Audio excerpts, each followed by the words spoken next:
Olá, meus queridos. Gostaria de compartilhar algo do coração de Deus com vocês. Mateus capítulo 16, versículos 24 e 25. Jesus se dirige aos discípulos dizendo o seguinte: se alguém quiser vir após mim, renuncie-se a si mesmo. Tome sobre si sua cruz e siga. Porque aquele que quiser salvar a sua vida, perdê-la. E quem perder a sua vida por amor de mim, achá-la. Amados, temos aqui a essência do cristianismo. O mais fascinante projeto na vida que um homem pode escolher: seguir a Cristo.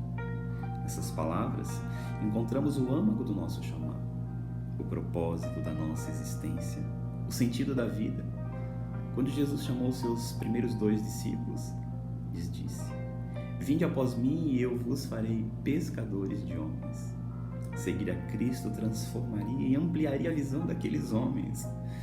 Este é o caráter do discipulado cristão: ser como Cristo, pensar como Ele pensou, sentir como Ele sentiu, viver como Ele viveu. O apóstolo Paulo compreendeu isso perfeitamente bem ao dizer: meus filhinhos, por quem de novo sinto as dores de parto até Cristo ser formado em vós.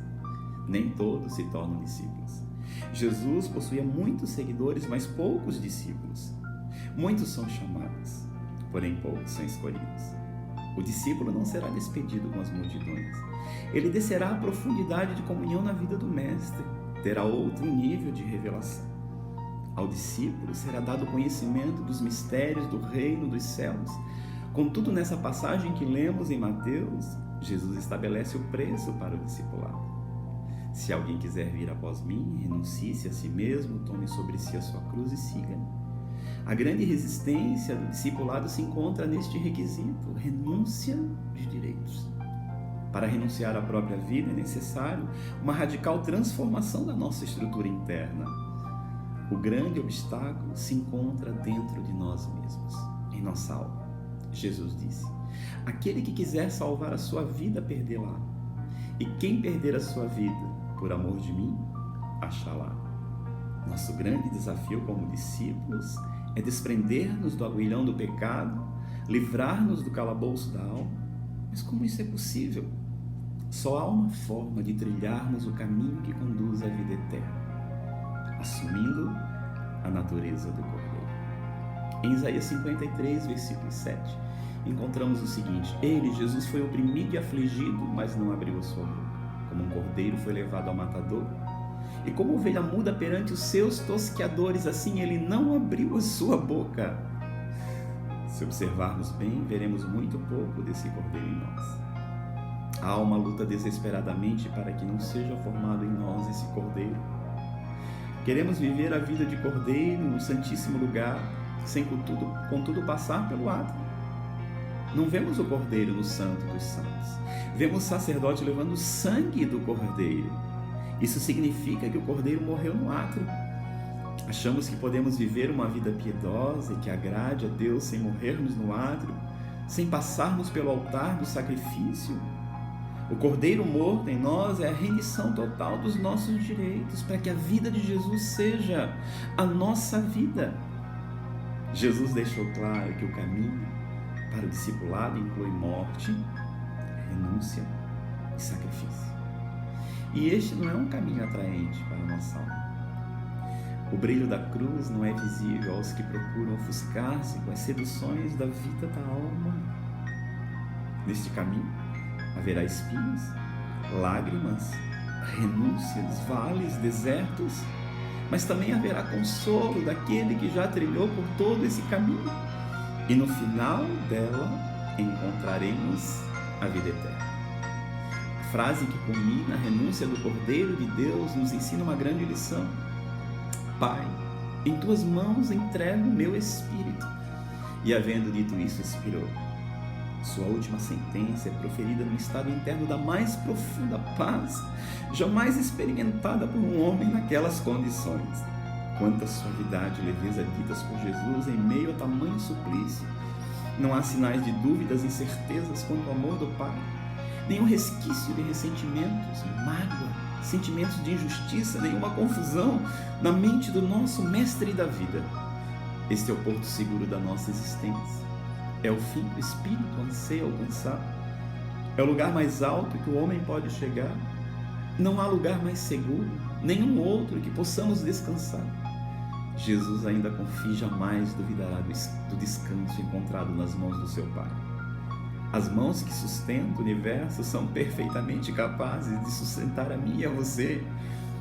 Isaías 40, no versículo 12, diz: quem mediu a água do mar com a concha das mãos, ou mediu o céu com os dedos? Isaías 49, 16 diz ainda: eis que nas palmas das minhas mãos eu te gravei, e os teus muros estão continuamente diante de mim. Eu vou concluir com algo que eu quero intitular como o processo da cruz.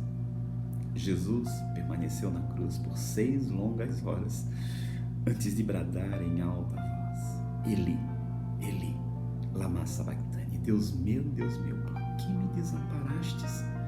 Uma das características da morte por crucificação é que ela não é imediata. O processo de morte é lento, doloroso, gradativo. O processo de morte em nós também é algo gradativo. Apesar de que tudo se fez novo em nós, convivemos com velhos hábitos e ações pecaminosas. Na cruz, Jesus precisou lidar com questões nada fáceis, como perdoar os seus ofensores, amar os seus algozes, encaminhar ao paraíso o seu transgressor, pedir água aos seus escarnecedores, clamar ao Pai que o desamparou, privar-se de pedir socorro a miríades de anjos que prontamente o livrariam daquele sofrimento.